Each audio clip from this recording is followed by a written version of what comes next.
우리 지난 시간에 친구들의 말을 살펴보았습니다. 친구들의 말 가운데 특히 우리가 주의 깊게 보았던 것은 사탄이 엘리바스에게 거짓 계시, 거짓 환상을 보여주어서 욥의 세 친구들이 그것을 토대로 욥에게 말을 했다 하는 것이었습니다. 그래서 욥이 거기에 대해서 이의를 제기합니다. 그게 26장 4절인데요. 네가 누구를 향하여 말하느냐, 누구의 정신이 내게서 나왔느냐, 이렇게 번역을 했는데 공동 번역이 조금 더 번역을 잘한 것 같아요. 자네가 하는 말은 누구에게서 들은 말인가? 자네가 내쉬는 숨결은 도대체 누구의 숨결인가? 네가 지금 하는 말이 도대체 누구한테서 들은 거냐? 누구의 영이 너에게 와서 지금 네가 그 말을 하는 거냐? 이렇게 욥이 묻고 있습니다. 그러니까 욥도 그 친구들의 말의 근거에 대해서 이의를 제기하고 있는 거죠. 그러면서 욥은 하나님께서 자신을 만나줄 것을 간구를 합니다. 전능자가 내게 대답하시기를 원하노라. 친구들 말고 하나님이 나에게 대답해 주시기를 원한다. 그래서요. 드디어 하나님께서 욥에게 대답하시는, 욥에게 응답하시는 장면이 38장부터 41장까지의 말씀입니다. 하나님이 드디어 대답하세요. 드디어 응답하세요. 지금까지 하나님이 한 번도 안 나오셨거든요. 천상에서 사탄하고만 얘기하셨지. 지금까지 욥과 친구들의 이 장면 속에서는 하나님 한 번도 안 나오셨는데 드디어 하나님께서 등장하시고 말씀하시고 응답하십니다. 오늘 38장 1절에 보면은 그때 여호와께서 폭풍우 가운데서 욥에게 말씀하여 이르시되 이렇게 번역했는데 여기 말씀하여 이르시되 이렇게 번역하기보다는 이것은 대답하여 이르시되 또 응답하여 이르시되 이렇게 번역하는 게 맞습니다. 그러니까 드디어 이제 욥이 전능자가 내게 대답하시기를 원한다 그랬는데 하나님이 이제 거기에 응답하셔가지고 지금 대답을 하시는 거예요. 여러분 우리가 하나님 계신다 이렇게 말은 하지만 하나님 눈에 보이지 않기 때문에 우리가 의심할 때도 많이 있고요. 특별히 내가 어려울 때, 내가 고난을 당할 때는 더더욱 하나님이 안 계신 것처럼 느껴질 때가 많이 있습니다. 근데 하나님이 안 계신 것 같은 거 하나님의 부재, 하나님의 부재는 사실은 하나님의 감추어진 임재라 그렇게 말해야 됩니다. 하나님이 안 계신 것이 아니고 하나님께서 임재하셨지만 감추어져 있다. 그래서 우리 옛날 선배들은 이 하나님을 숨겨 계시는 하나님, 숨어 계시는 하나님 이렇게 표현을 했어요. 하나님이 숨어 계신다 이렇게 표현했어요. 그러니까 하나님이 안 계신 거 아닌데 하나님께서 우리 가운데 계시고 임재하시지만 그 임재가 숨겨져 있다는 거, 감추어져 있다는 거예요. 우리 눈에 안 보이지만 계십니다. 또 내가 고난 당하고 내가 고통 받을 때도 하나님은 계십니다. 그 탈북해서 이제는 저 국회의원이 됐는데 그 태영호 공사 있잖아요. 그분이 한 말이라고 그래요. 북한의 그 김정일이 때, 김정일이 한 번은 그 교황을 북한에 초청하려고 했답니다. 왜냐하면 이제 교황을 초청을 하면은 이게 이제 선전용으로 우리나라는 이렇게 신앙의 자유가 있다는 것도 선전도 하고, 그러려고 정상 국가인 것처럼 보이려고 교황을 초청하려고 했대요. 그리고 교황청에 문의를 했더니 그 교황청에서 진짜 신자가 몇 명이나 되는지 보고를 해달라. 그랬대요. 그리고 교황이 가면은 뭐 그 성도들도 만나고 교회도 찾아보고 해야 되니까 진짜 성도가 몇 명이나 되나 알려달라 그랬대요. 그래서 이 관리들이 전국을 누비면서 찾아다녔대요. 진짜 신자가 있는가.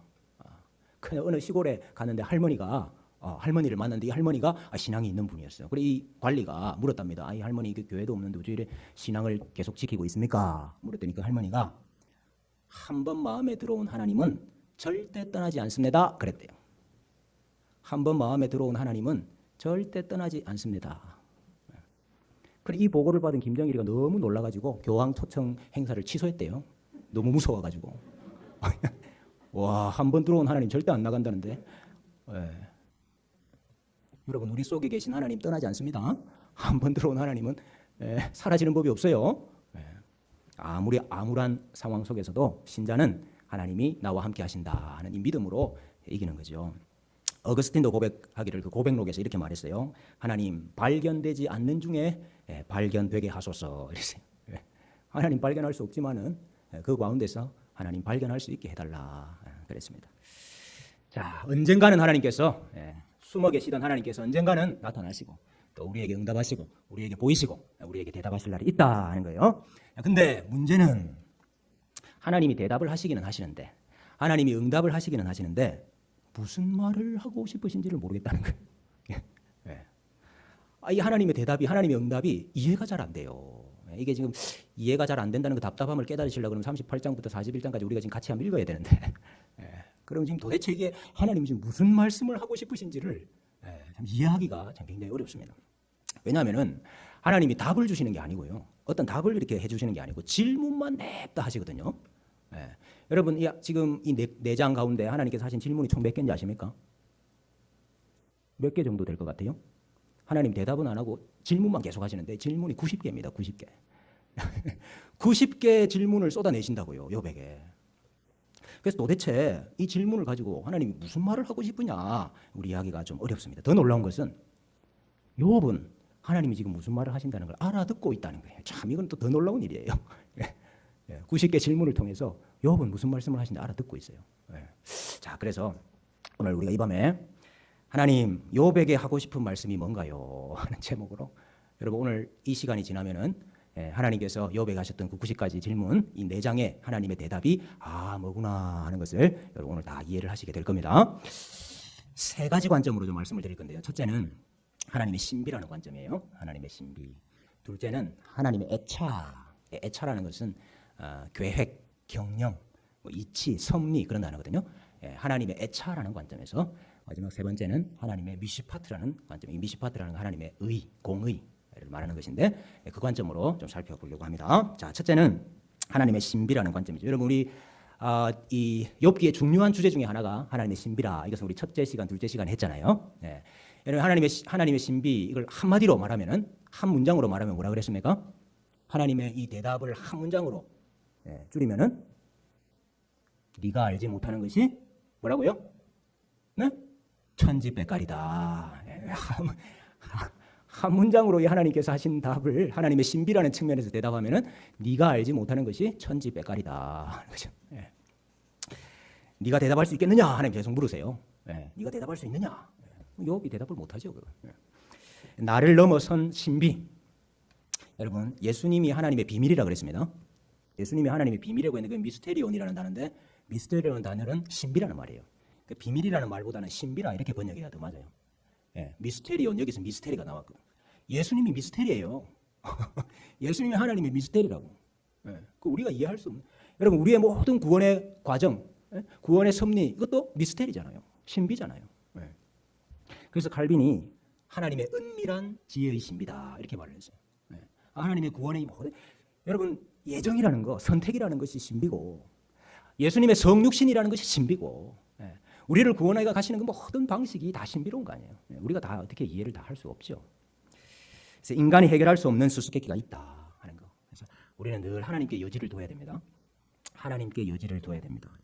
내가 생각하는 논리 속에 하나님을 가두면 안 돼요. 우리가 늘 말은 하나님이 크시다, 하나님이 크시다 말하면서도 말로만 크지 매 순간마다 큰 거는 사실 내 자신이고 내 판단과 내 생각과 내 선택 그것으로 우리가 살려고 하니까 우리 신앙에 안정감이 없는 거예요. 늘 흔들리는 겁니다. 그러나 어떠한 상황 가운데서도 하나님이 크시다. 하나님이 내 선택, 내 판단, 내 계획보다 크시다 하는 걸 인정하면은 우리가 흔들리지 아니하는 안정감 있는 신앙생활을 할 수 있는 거죠. 그래서 하나님의 이 90가지 질문 앞에서 겸손하게 엎드리는 거 이것을 우리 경외라 이렇게 말할 수 있겠습니다. 하나님께서 어떤 결정을 하시고 어떤 선택을 하든지 우리가 거기에 존중하고 그 하나님께 경배할 수 있는 거 이것을 하나님이 원하시는 거죠. 우리 기도하면 다 된다 이렇게 말하죠. 기도하면 다 됩니다. 근데 내 뜻대로 다 되는 게 아니고 하나님의 뜻대로 다 되는 거예요. 우리는 그 하나님의 뜻을 다 알 수 없기 때문에 늘 하나님의 뜻이라는 건 우리 속에 신비로 남아 있는 겁니다. 여러분 신비와 함께 사시기를 바랍니다. 신비와 함께 사시기를 바랍니다. 중요한 그 우리 인생의 고비고비마다 하나님의 뜻이 신비롭게 우리를 인도해 가신다 하는 거 믿으시기를 바라요. 우리 삶의 고비고비마다 하나님의 뜻을 하나님께 신비롭게 우리 속에 적용시키신다. 여러분 그 미로 같은 데 들어가 보셨습니까? 미로. 미로 꼬불꼬불한 미로. 그 미로에 가면 갑자기 90도로 탁 꺾기도 하고 잘 가다가 다시 뺑 돌아가지고 이렇게 180도 돌아가지고 다시 이렇게 가야 되기도 하잖아요. 그러면 내가 왔던 길로 이건 다시 돌아가는 건데 이런 생각이 들지만은 위에서 보면은 전체적으로 위에서 보면 그 길이 이렇게 가는 길이 맞아요. 돌고 있지만은 그 길이 목적지로 가는 그 길이 맞다고. 여러분 우리가 매일매일 살아가는 우리 하루하루의 순간은 마치 우리가 미로 속에 있는 것 같아가지고 지금 이게 내가 제대로 가고 있는 건지 이렇게 180도로 다시 꺾으면 이게 다시 돌아가는 게 아닌가 이런 염려도 있고 두려움도 있지만은 그러나 하나님께서 미로 위에서 우리를 다 보고 계시고 우리를 인도해 가신다 하는 것을 믿으시기를 바라요. 특별히 우리 오늘 특송한 우리 중고등부 내 뜻대로 다 안 되더라도 내 뜻대로 다 안 되더라도 하나님의 뜻이 있고 하나님의 신비가 있다. 오늘 특송했잖아요. 주님 말씀하시면 가고 주님 뜻이 아니면 멈춰 선다며. 근데 멈춰 서면은 꼭 불평한다. 길이 막히면 꼭 또 불평해요. 하나님이 안 계신 것 같다고 뭐 그런다고. 멈춰서도 하나님 인도하고 계신 거예요. 돌아가게 해도 하나님 인도하고 계신 거예요. 특별히 우리 중고등부에게 그런 믿음이 있기를 축복합니다. 자, 근데 오늘 이 하나님의 대답과 하나님의 응답을 조금 더 세밀하게 관찰해 보니까 구체적인 두 가지 주제를 또다시 발견하게 되더라 하는 것입니다. 하나님의 신비다 하는 것은 우리가 지난번에 한 거고 두 가지 주제가 더 있더라 이겁니다. 자, 하나님의 대답은요 크게 1부와 2부가 있어요. 1부는 38장 39장, 2부는 40장 41장이에요. 근데 그 1부와 2부의 핵심적인 질문이 뭐냐면은 먼저 1부에는요 38장 2절이에요. 38장 2절. 38장 2절 한번 보시겠습니까? 무지한 말로 생각을 어둡게 하는 자가 누구냐. 여기 생각을 어둡게 한다 이랬잖아요. 여기 생각이라는 단어가 애차입니다. 애차. 아까 애차가 뭐라 그랬습니까? 계획, 경영, 섭리, 이치. 그리고 우리 옛날 번역에는 이걸 이치라 그랬어요. 이치를 사실은 이치가 조금 더 어울리는 번역이라고 말할 수 있겠어요. 계획과 경영과 섭리와 이치를 어둡게 하는 자가 누구냐. 이게 1부의 핵심적인 질문이고요. 2부의 핵심적인 질문은 40장 8절입니다. 40장 8절. 같이 한번 읽어볼까요? 시작. 네가 내 공의를 부인하려느냐, 네 의리를 세우려고 나를 악하다 하겠느냐. 여기 공의, 내 공의를 부인하려느냐. 이 공의가 미시파트입니다. 미시파트, 공의, 정의, 의. 자, 그래서 1부의 주제는 하나님이 이 세상과 우주를 계획하시고 경영하고 계신다. 근데 특별히 혼돈과 악도 하나님이 다스리고 계신다 하는 게 1부의 주제예요. 자, 하나님이 이 온 세상과 우주를 하나님의 계획, 애차 속에 다스리고 계신데 특별히 뭐도요? 혼돈과 악도 하나님이 다스리고 계신다 하는 게 1부에서 말하고 싶은 거예요. 그리고 2부는 하나님이 다스리시는데 이걸 어떻게 다스리시냐? 공의로 다스리신다. 공의로 다스리시는데 악과 사탄을 멸하심으로 하나님의 공의를 드러내신다 하는 게 2부의 주제입니다. 자, 이 주제를 좀 우리가 이해하려고 그러면 욥이 어떤 말을 했는가 하는 것을 우리가 다시 한번 되짚어 봐야 돼요. 여러분 기억나십니까? 욥이 한 말 우리 살펴보면서 욥이 이 말은 안 했으면 더 좋았는데 했던 게 뭐라고 그랬습니까? 9장 22절 이하라 그랬어요. 나는 말하기를 하나님이 온전한 자나 악한 자나 멸망시키신다. 하나님이 의로운 자나 악한 자나 다 멸망시키신다. 이 뭐죠? 하나님의 공의가 어디 있느냐 이거죠. 하나님이 의로운 자는 세우시고 악한 자는 멸해야 되는데 이거 지금 내가 당하는 일을 보니까 이 세상에서 일어나는 일을 보니까 하나님은 선한 자나 악한 자나 다 멸망시키시는 거 아니냐 이렇게 말했어요. 24절도 보면은 세상이 악인의 손에 넘어갔고 내보니까 이 세상이 악인의 손에 넘어갔다. 재판관의 얼굴도 가려졌나니. 재판관의 얼굴이 가려졌다는 말이 뭐예요? 제대로 판단하고 제대로 재판해야 되는데 이 세상에 보니까 불의가 판친다 이거예요. 그렇게 되게 한 그가 아니시면 누구냐. 이 말이 무슨 말입니까? 이 세상이 악인의 손에 넘어가고 이 세상에 불의가 판치는 것이 누구 때문이라는 거예요? 하나님이 지금 그렇게 한 거 아니냐. 욥이 그렇게 말을 했다 이 말이에요. 그래서 지금 욥이 하나님의 어떤 선한 통치, 하나님의 다스림에 대해서 이의를 제기하고 있고 하나님은 정의에 대해서는 관심이 없는 게 아닙니까? 그렇게 항변을 했다 이 말이에요. 또 24장에 보면은 어찌하여 전능자는 때를 정해놓지 아니하셨는고. 하나님이 보니까 정해놓으신 게 없는 것 같다. 그러면서 어떤 사람은 땅의 경계표를 옮기고 양떼를 빼앗아가고 고아의 나귀를 몰아가고 과부의 소를 볼모잡고 어떤 사람은 고아를 어머니의 품에서 빼앗고 가난한 자의 옷을 볼모잡고 성중에서 죽어가는 사람들이 신음하며 상한 자가 부르짖으나 하나님이 그들의 참상을 보지 아니하시느니라. 이것도 무슨 말입니까? 이 세상에 이렇게 악한 일들이 많이 일어나고 있는데 내가 보니까 하나님은 그 참상을 보지 않고 있다. 그러니까 세상에 지금 이런 일이 일어나고 있는 거 아니냐. 의로운 자가 악한 자에게 짓밟히고 있지만 하나님은 가만히 계신다. 그래서 이 세상이 엉망진창이다. 이렇게 지금 욥이 이야기를 했다니까요. 그래서 하나님의 이 선한 통치에 의문을 제기하고 도전하고 있다. 그래서 하나님이 네가 나의 이 통치, 나의 이 섭리를 잘못되었다고 말하느냐? 거기에 대한 하나님의 답이다 이 말이에요. 자연 세계가 혼돈 속에 있다. 이 세상 만물이 혼돈 속에 있다 하는 데 대한 하나님의 답. 하나님이 세상을 공의롭게 통치하지 않는 것 같다 하는 것에 대한 하나님의 답변. 그것을 지금 하나님께서 집중적으로 대답을 하고 계시는 거예요. 자, 이 세상이 혼돈 속에 있는 것이 아니고 하나님께서 혼돈과 악의 문제도 다스리고 계신다 하는 것을 일부에서 말하고 있습니다. 일부에서. 자, 일부는 구체적인 예를 들고 있어요. 여기 이제 일부의 핵심 이미지가 그 8절부터 38절까지의 핵심 이미지가 뭐냐면은 바다와 어둠입니다. 바다와 어둠. 바다와 어둠, 그러니까 바다, 물이죠. 큰 물. 그리고 그것과 관련된 구름, 뭐 우레, 번개, 뭐 우박 이런 거 전부 다 바다와 같은 이미지로 사용되고 있어요. 그 다음에 어둠, 어둠, 빛, 밤, 낮, 그 다음에 별 이런 것들이 이 어둠의 이미지와 같이 묶여져 있습니다. 여러분 이것만 아시면은 38장이 이해가 돼요. 자, 집중적으로 말하고 싶은 두 가지 이미지가 뭐라고요? 바다와 어둠입니다. 자, 여러분 성경에서 바다와 어둠이 뭘 상징합니까? 바다와 어둠은 악을 상징합니다. 혼돈을 상징합니다. 이거는 제가 지금 다 설명을 못해요. 창세기 제가 했던 거 다시 한번 보세요. 바다와 어둠은 성경에서 대표적으로 혼돈이나 악을 상징한다고. 자, 그래서 4절부터 7절을 먼저 한번 보십시오. 4절 38장 4절부터 7절요. 지금 무슨 말씀을 하고 있냐면은 하나님이 땅에 기초를 세웠다. 그 다음에 하나님이 빛을 만들었다. 그 말을 하고 있어요. 여러분 원래 이 땅은 무엇으로 덮여 있었어요? 물로 덮여 있었잖아요. 원래 여러분 땅이 물로 덮여 있었습니다. 창세기 1장에. 근데 하나님이 그 물을 한 곳으로 모았죠. 물들 그 전부를 다 덮고 있지 말고 여기 와서 여기 같이 있어. 그걸 따로 뺐잖아요. 그게 뭐가 된 겁니까? 바다가 된 거잖아요. 그래서 땅이 나왔다 이 말이에요. 지금 그 말을 하고 있는 겁니다. 그 다음에 하나님 빛을 만들. 여러분 제일 처음에 이 세상은 뭐로 캄캄했습니까? 흑암으로 캄캄했잖아요. 흑암이 뒤덮고 있었잖아요. 근데 그 가운데서 하나님께서 빛이 있으라. 그래서 빛과 어둠을 분리시키시고 창조가 시작된 거잖아요. 그 말을 하고 있어요.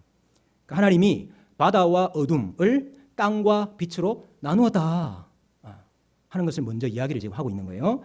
그 다음에 8절부터 11절까지요. 8절부터 11절까지는 바다를 말합니다. 바다. 여러분 바다가 성경에서 혼돈의 세력도 악을 상징하고 악한 자를 상징해요.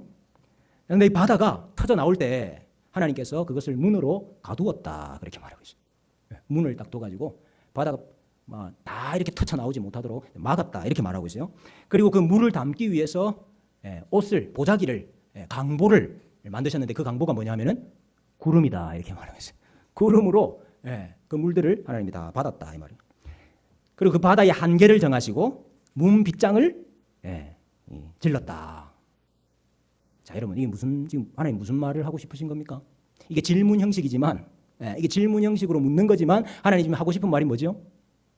이 땅에 이 세상에 혼돈이 있고 악이 있다 이게야. 그러나 하나님은 그것을 통제하고 계신다.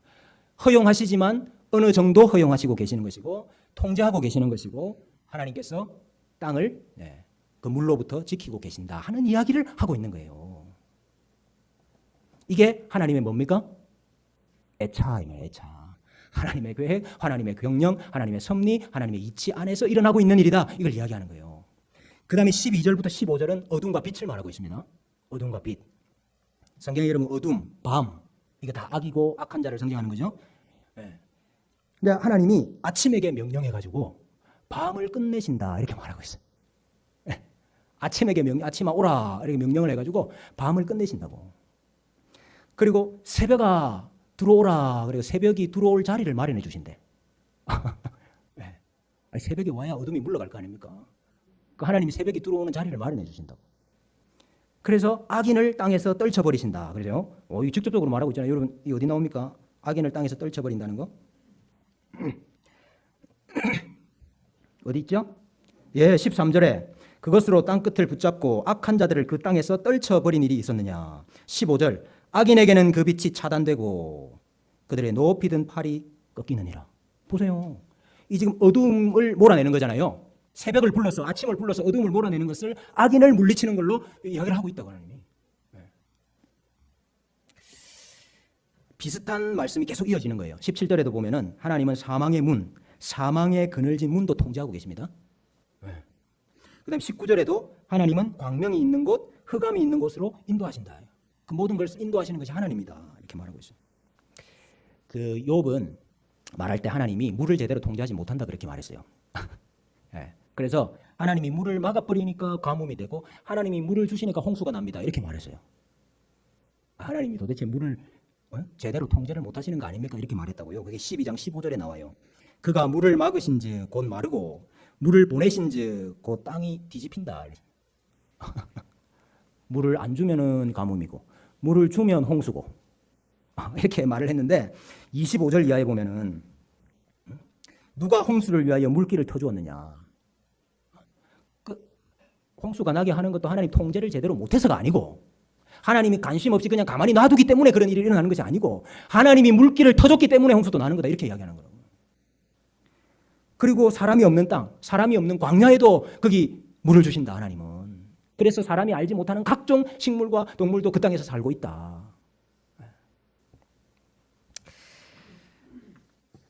그래서 하나님께서 이 바다와 어둠으로 대표되는 이 혼돈과 악의 세력들 이것들도 제어하고 계시고 하나님의 애차 가운데 이 모든 것들이 있다 하는 것을 말씀하고 있는 거예요. 자, 그 다음에 38장 39절 이하예요. 이게 이제 전체적으로 말하면 하나님의 응답의 1부의 두 번째 챕터입니다. 아까 1부의 첫 번째 챕터는 바다와 어둠에 대해서 말한다고 한다면은 두 번째 챕터는 동물들에 대해서 말하고 있어요. 동물. 자, 근데 나오는 동물이 말씀하시는 동물이 모두 8가지예요. 8가지. 한번 같이 보실래요? 38장 39절에 보니까 뭐가 나옵니까? 사자. 41절에 보니까 까마귀. 39장 1절에 보니까 산염소. 5절에 보니까 들나귀.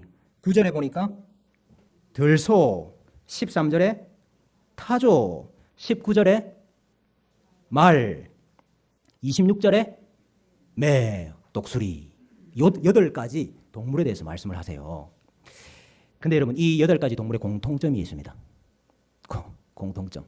첫째, 성경에서 말하는 율법에서 말하는 부정한 짐승들입니다. 부정한 짐승들. 그리고 하나님의 심판의 도구로 종종 사용되는 짐승들이고 그리고 포악하고 난폭하고 길들여지지 않는 동물들을 말하고 있습니다. 네. 포악하고 난폭하고 길들여지지 않는 동물들이다. 네. 여러분 우리 레위기 할 때 했는데 기억나십니까? 포악하고 난폭하고 그래서 길들여지지 않는 짐승들 뭘 상징합니까? 뭘 상징하지요? 여러분 성경은 크게 2가지로 동물을 구분하잖아요. 정결한 짐승, 부정한 짐승.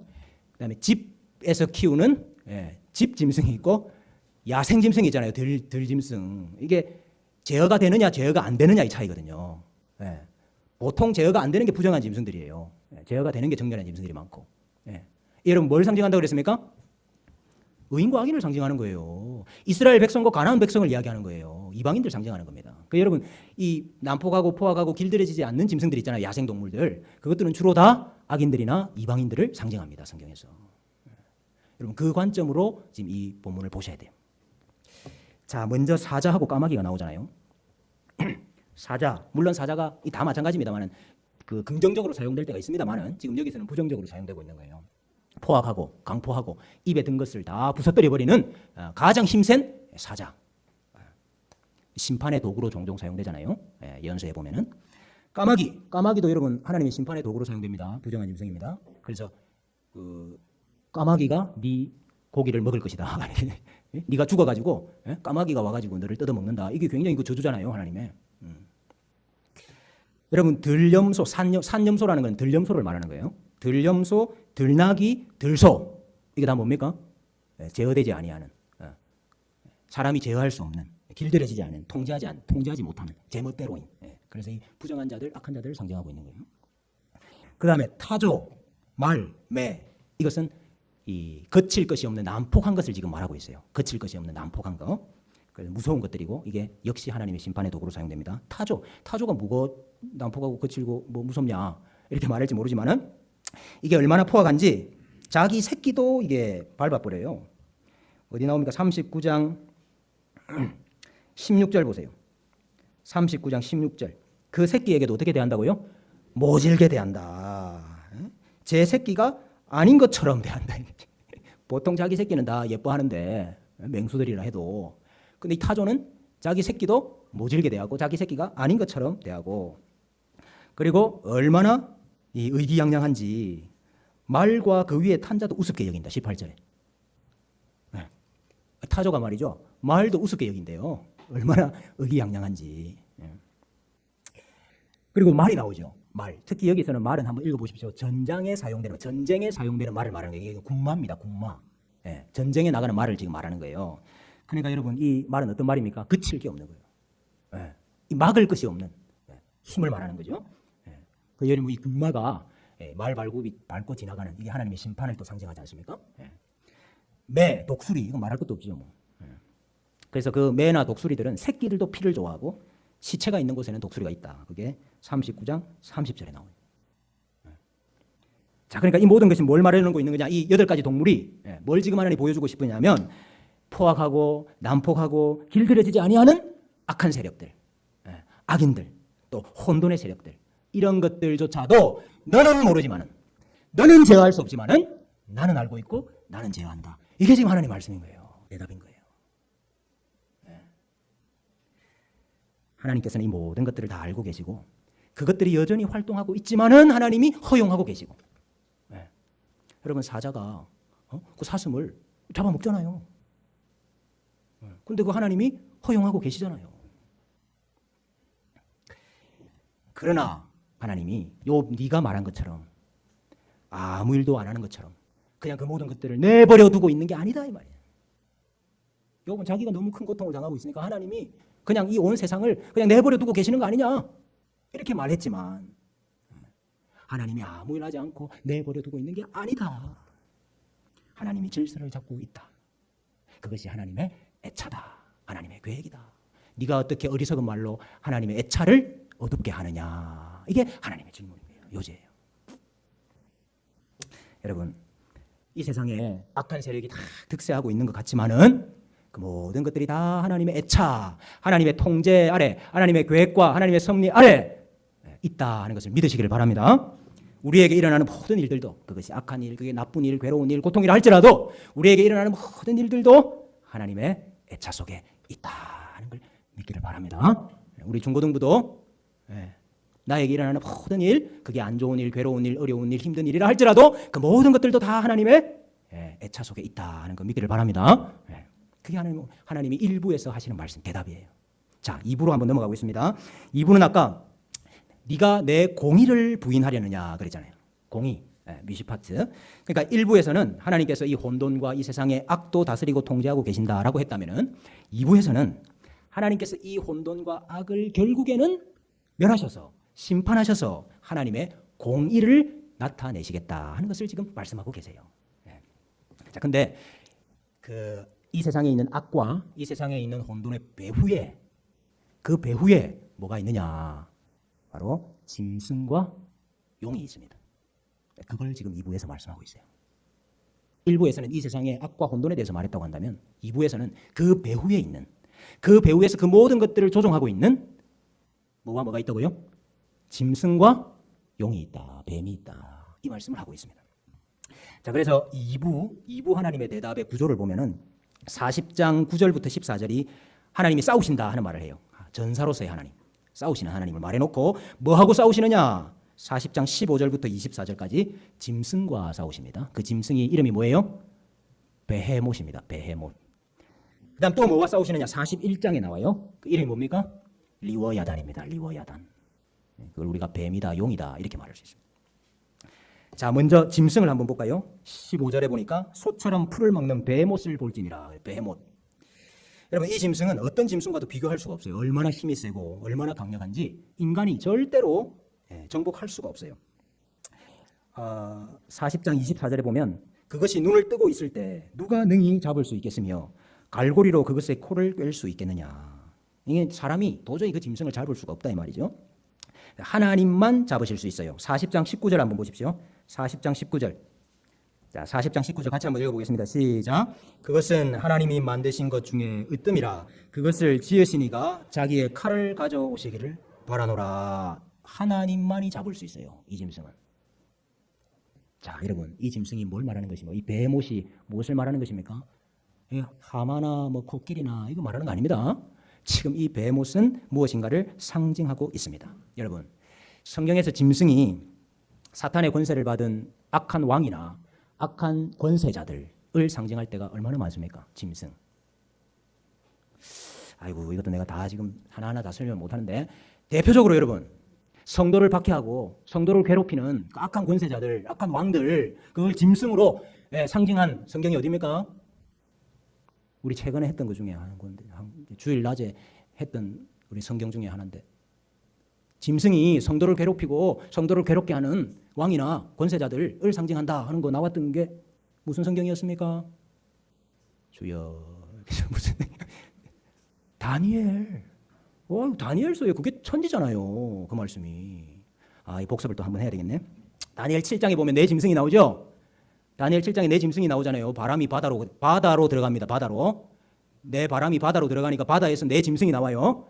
첫 번째 나온 짐승은 독수리의 날개가 있는 사자다. 이거 그 일반적인 이 짐승이 아니에요. 이 지금. 이 지금 베헤못도 일반적인 짐승이 아니에요. 독수리 날개가 있는 사자. 이거 뭐 말했습니까? 바벨론이었어요. 바벨론. 이 짐승은 바벨론을 상징한다니까요. 내 나라는 내 왕이라 그랬잖아요. 성경에서 그렇게 나와 있다니까. 내 짐승은 내 왕이다. 바벨론 왕을 말하는 거라고. 바벨론 왕. 두 번째 나온 짐승은 새 갈빗대를 물고 있는 곰이었어요. 이 뭘 상징했습니까? 메대와 바사. 메대와 바사. 세 번째 짐승은 날개 넷과 머리가 4개 있는 표범이라 그랬어요. 딱 표범이 아니에요. 표범 같은 짐승이에요. 이 뭘 상징합니까? 헬라, 그리스.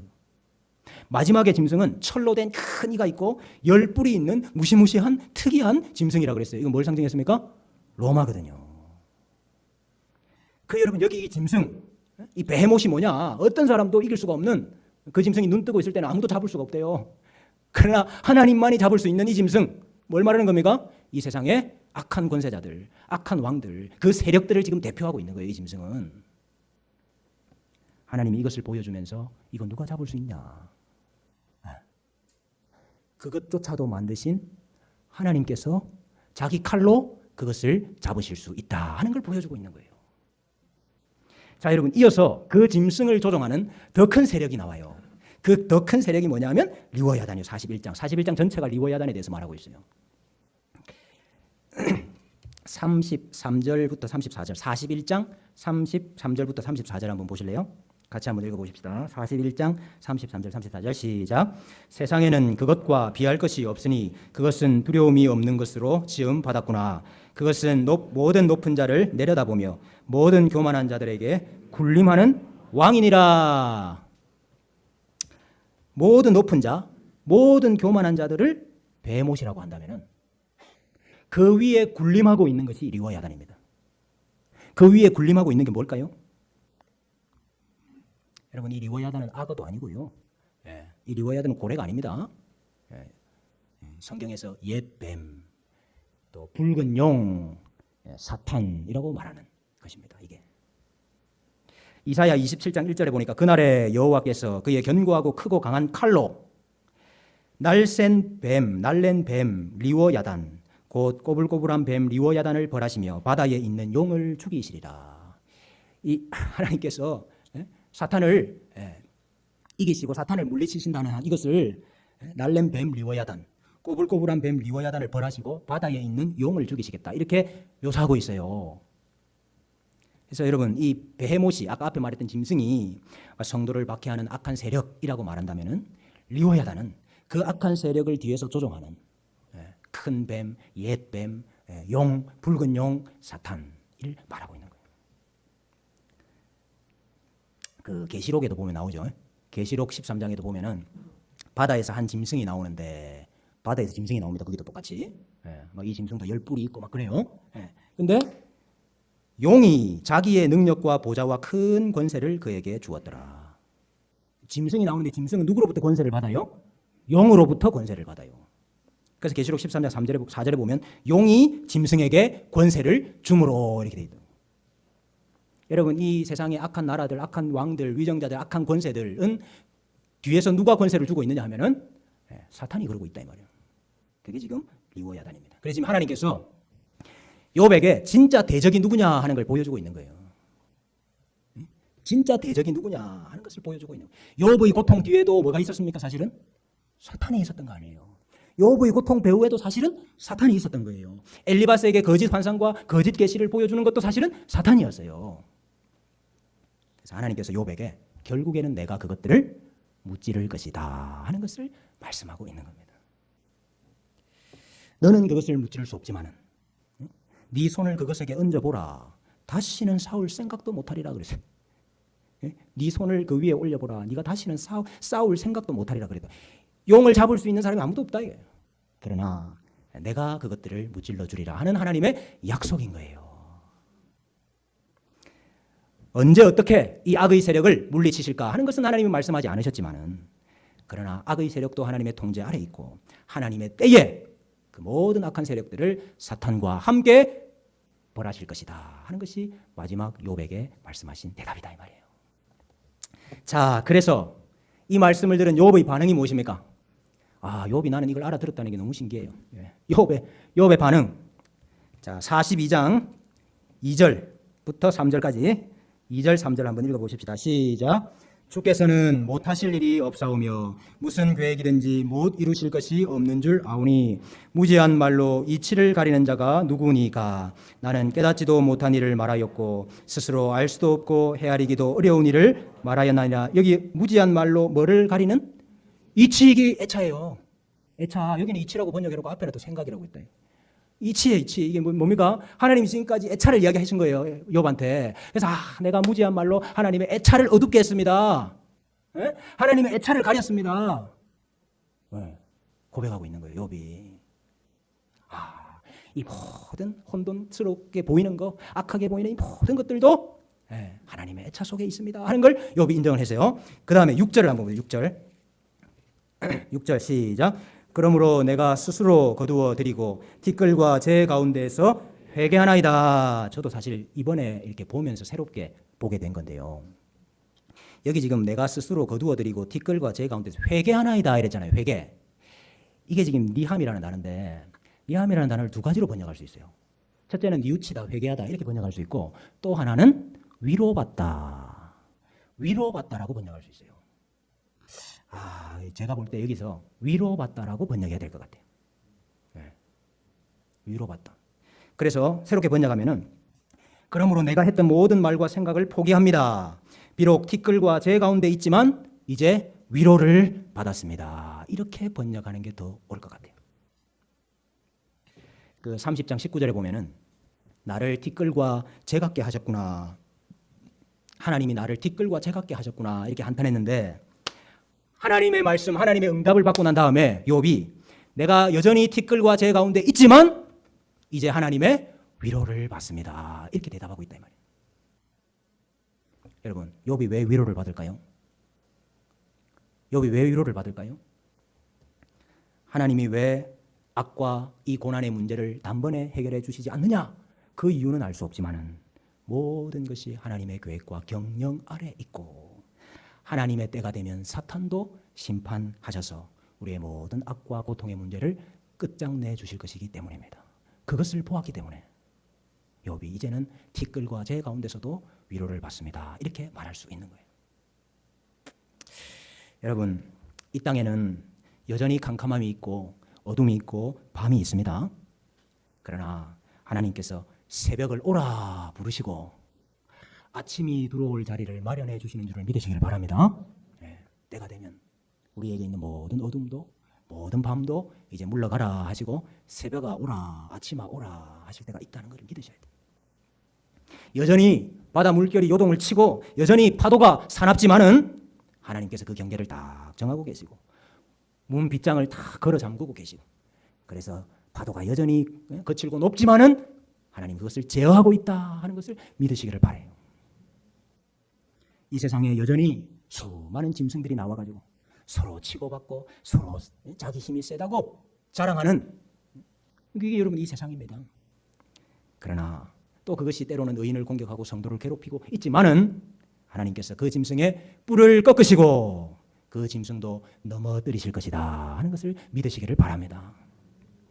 모든 악한 권세 이 배후에 있는 이 옛뱀, 우리의 원수 옛뱀, 이 붉은 용, 사탄 이것까지도 하나님께서 붙잡아서 영원한 불못에 쳐넣으실 것이다 하는 것을 믿으시기를 바랍니다. 여러분 우리 하루하루의 인생이 영적인 전쟁입니다. 영적인 전쟁입니다. 사탄이 여전히 우리를 고소하고 있기 때문이고 참수하고 있기 때문이고 우리 역시도 새 사람이 되었음에도 불구하고 여전히 나약한 한 죄인에 불과할 뿐이기 때문이고 또 하나님께서 여전히 잠깐 동안 악을 허용하고 계시기 때문에 여러분 우리의 하루하루는 영적인 전쟁과 같습니다. 그러나 하나님께서 이 전쟁을 싸워 이기시는 전사다, 용사다 하는 것을 믿고 옛뱀, 용, 사탄을 잡아서 불못에 던져 넣으실 때에 우리의 모든 악의 문제, 고통의 문제가 다 끝날 것이다 하는 걸 미리 감사하고 미리 찬송하는 그런 성도들이 되시기를 바랍니다. 우리 두 번째 시간에 했지만은 몰라도 감사하고 마찬가지로 우리 미리 감사하십시다. 미리 하나님께서 지금은 아니라 할지라도 하나님 지금은 부재한 것 같고 하나님 역사하지 않으시는 것 같고 하나님 그냥 놔두시는 것 같다 할지라도 모든 것이 하나님의 애차 속에 있고 하나님은 이 모든 악의 문제를 반드시 심판하실 것이다 하는 그 믿음으로 미리 찬송하고 미리 감사하자 이 말이에요. 하루하루 영적 전쟁을 치르는 우리 주님의 교회 성도들에게 오히려 이 찬송과 또 이 감사가 넘치시기를 주님의 이름으로 축복합니다.